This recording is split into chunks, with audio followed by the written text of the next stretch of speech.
Magandang gabi po, Luzon, Visayas at Mindanao. Sa walang saysay na pagpatay na uwi, ang isang panibagong away kalsada na nahuli kam sa Dasmariñas, Cavite. 4 na buwan lang yan matapos ang serye ng mga road rage na ikinabahala noon ng Transportation Department at kinondena pa ng Pangulo sa isang vlog.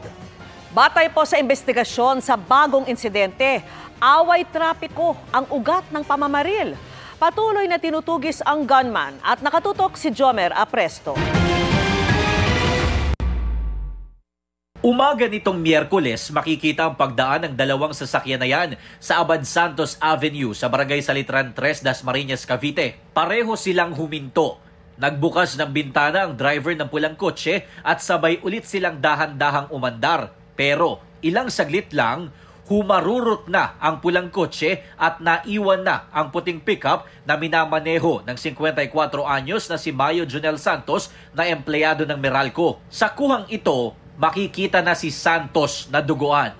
Pinagbabaril pala siya ng driver ng pulang kotse. Ayon sa isang saksi, nagulat na lang sila nang makarinig ng mga putok ng baril. May 2 putok na magkasunod, tapos yung ugong ng sasakyang na humarurot. Mabilis lang.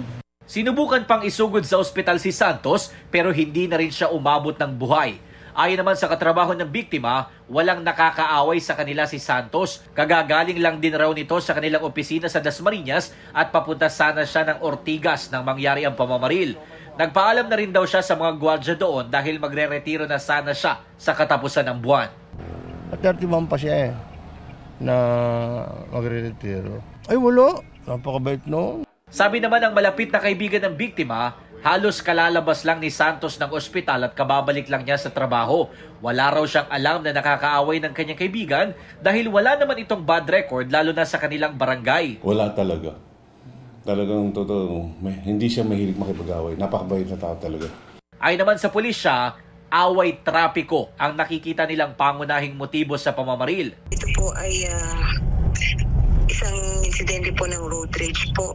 Ayun po ay base po dun sa mga saksi po, dun sa mga bystander po, dun sa lugar ng pinangyarihan. Pero hindi pa malinaw kung saan bahagi ng kalsada unang nagkagirian ng dalawa at kung ano ang dahilan nito.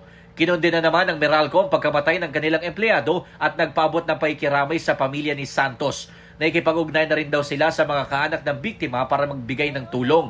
Nakikisa rin umano ang Meralco sa investigasyon ng otoridad at sa paghahanap sa motoristang namaril. Patuloy naman ang backtracking at follow-up operation ng otoridad para mahuli ang gunman.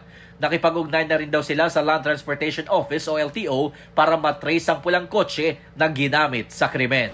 Para sa GMA Integrated News, Jomer Apresto, nakatutok 24 oras.